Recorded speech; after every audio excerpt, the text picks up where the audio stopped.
माझे नाव बसवराज रविकांत तोळे. मी इयत्ता 7वी अ मध्ये शिकत आहे. माझ्या सहभागी शाळेचे नाव श्री भगवती गौरीमाता प्रशाला होते. माझे उपकरण माझे नवनमेध सौर कृषी पंप, प्रायोगिक वर्णन, रचनेनुरूप कार्यवाही. सौर सूर्य ऊर्जेचा अक्षय स्रोत आहे. सूर्य किरणे सौर प्लेटवर पडतात. प्लेटमधील धातू सदृश मूलद्रव्य हा धातू व अधातूंचे गुणधर्म दर्शवणारा मूलद्रव्य म्हणजे हा धातू गुणधर्म रूपाने मुक्त. इलेक्ट्रॉनिक्स विद्युतधारा, डीसी विद्युतधारा, डीसी मोटर, कार्यनिर्दिष्ट जलचक्ती सहसंचयचक्ती बसविली आणि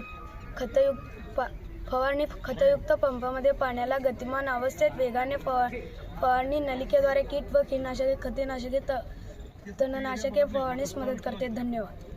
मी या ठिकाणी शुभेच्छा दिलेत आणि माझ्यासोबत विज्ञान शिक्षक हाताळे सर, त्यांचे पालक हेही उपस्थित आहेत आणि भविष्यामध्ये हा विद्यार्थी उज्ज्वल यश संपादन करेल याची खात्री या ठिकाणी मी बाळगतो.